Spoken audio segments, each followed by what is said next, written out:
Assalamualaikum warahmatullahi wabarakatuh. Alhamdulillahirabbil alamin wassalatu wassalamu ala asrofil anbiya'i wal mursalin wa ala alihi washabbihi ajmain. Amma ba'du. Baiklah, tanpa memperpanjang kata-kata mukadimah saya, kali ini kami dari kelompok 2 akan mempresentasikan tentang laporan hasil identifikasi kearifan lokal. Saya sebagai moderator, Salwa Humaira, dan rekan-rekan saya yang bernama Helwina Aisyah Putri, Melati Aulia, dan Waliatun Masabi Sayalin akan mempresentasikan hasil dari kerja kelompok kami. Langsung saja, poin pertama akan dijelaskan oleh Waliatun Masabi Sayalin. Kepada Alin, dipersilahkan. Baiklah,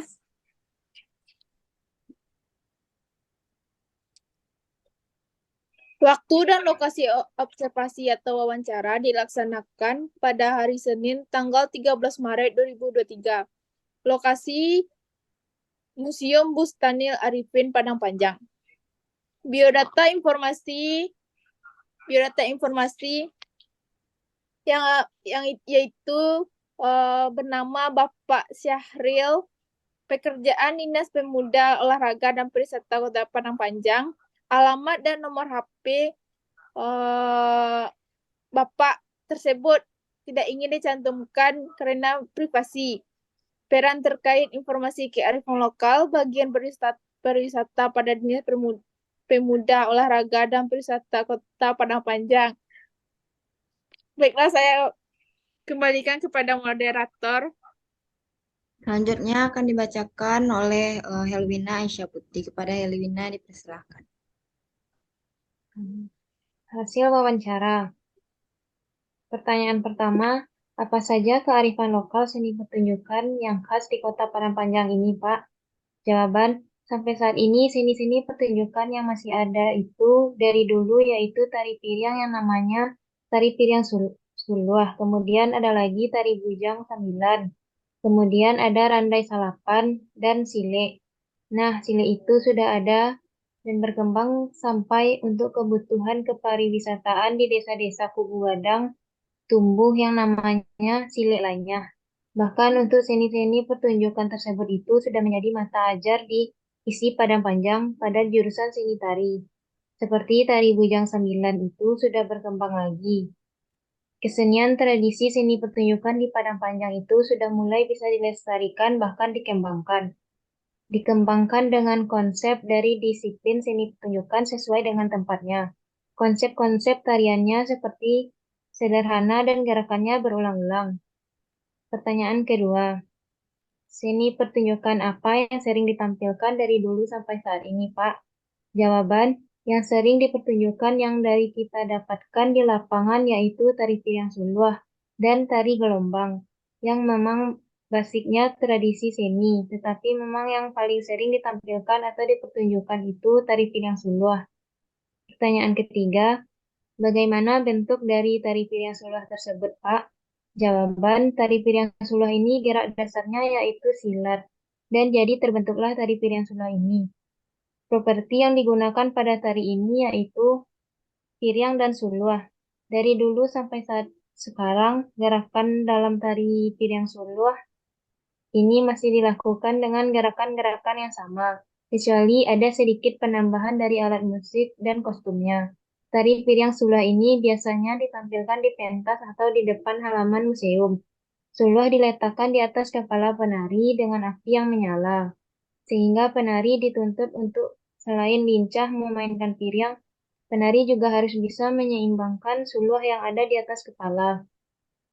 Gerakan yang dibawakan seperti gerak-gerak tari yang bersumber dari manusia, alam, dan binatang.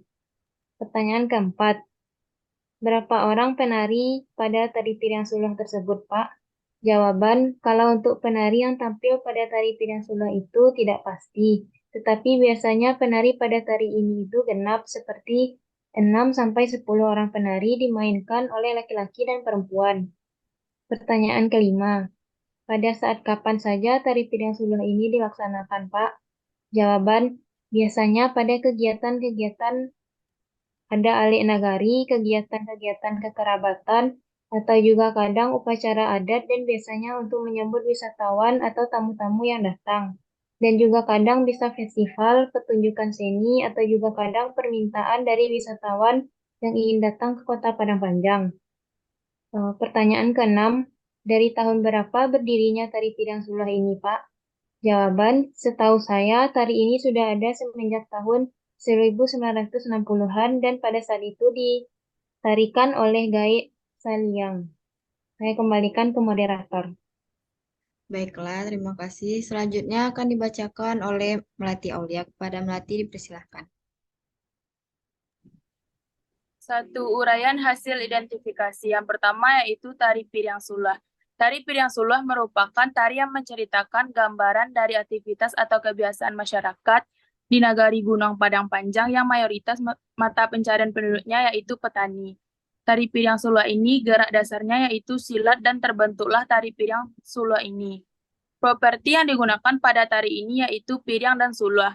Dari dulu sampai saat sekarang ini, gerakan dalam tari piring sulah masih dilakukan dengan gerakan yang sama, kecuali ada sedikit penambahan dari alat musik atau kostumnya.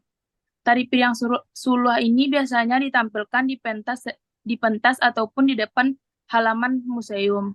Sulah diletakkan di atas kepala penari dengan api yang menyala, sehingga penari dituntut untuk selain lincah memainkan piring, penari juga harus bisa menyeimbangkan sulah yang ada di atas kepala. Dalam pertunjukan tari ini biasanya dilakukan oleh penari laki-laki dan perempuan yang jumlahnya genap seperti 6-10.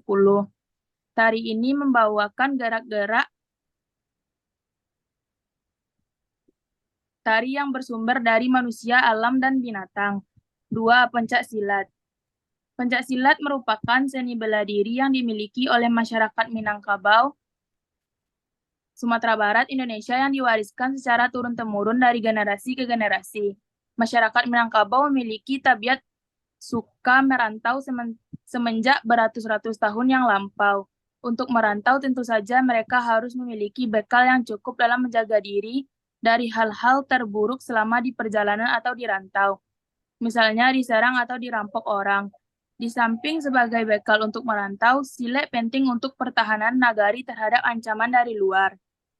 Wilayah Minangkabau di bagian tengah Sumatera, sebagaimana daerah di kawasan Nusantara lainnya adalah daerah yang subur dan produsen rempah-rempah penting sejak abad pertama Masehi. Oleh karena itu, tentu saja ancaman-ancaman keamanan bisa saja datang dari pihak pendatang ke kawasan Nusantara ini. Jadi, secara fungsinya silat dapat dibedakan menjadi dua, yakni sebagai panjago diri atau pembelaan diri dari serangan musuh, dan sebagai pari paga dalam nagari atau sistem pertahanan nagari. Yang ketiga yaitu tari bujang sambilan. Tari bujang sambilan di Minangkabau merupakan sarana untuk menghibur. Cerita yang disampaikan lebih mengarah pada cerita yang dimunculkan kemudian. Tari bujang sambilan merupakan pengembangan dari tari manca yang dikenal masyarakat Minangkabau, lalu dikembangkan dari gerak silat gunung atau silat tuo. Tari bujang sambilan memakai penari selalu genap dan dalam pengembangannya bisa berjumlah 4 atau 6 penari. 4. Randai. Randai merupakan kesenian khas Minangkabau berupa aksi teater atau sandiwara dengan beberapa unsur seni. Unsur seni yang terkandung dalam kesenian randai adalah seni drama, seni suara, seni tari, dan seni musik. Sumber cerita dalam randai berasal dari kaba atau cerita rakyat dengan tema budi, pekerti, malu, susila, dan pendidikan, lalu menanamkan kesadaran berbangsa. Berikut penjelasan dari saya kembalikan kepada moderator. Baiklah, terima kasih kepada Melati. Selanjutnya akan dijelaskan oleh saya sendiri. Yang terakhir yaitu dokumentasi proses identifikasi observasi wawancara kami pada Senin 13 Maret 2023. Yang mana di sini terdapat foto yang kami ambil pada hari itu yaitu bentuk seni Minangkabau tari piring sulah dan beberapa gambar yang ada di museum tersebut. Dan ini bentuk proses wawancara kami dengan Bapak Syahrial. Lalu berikutnya beberapa alat musik yang ada di museum tersebut. Baiklah, sekian saja yang dapat kami sampaikan. Mohon maaf apabila ada kesalahan. Assalamualaikum warahmatullahi wabarakatuh.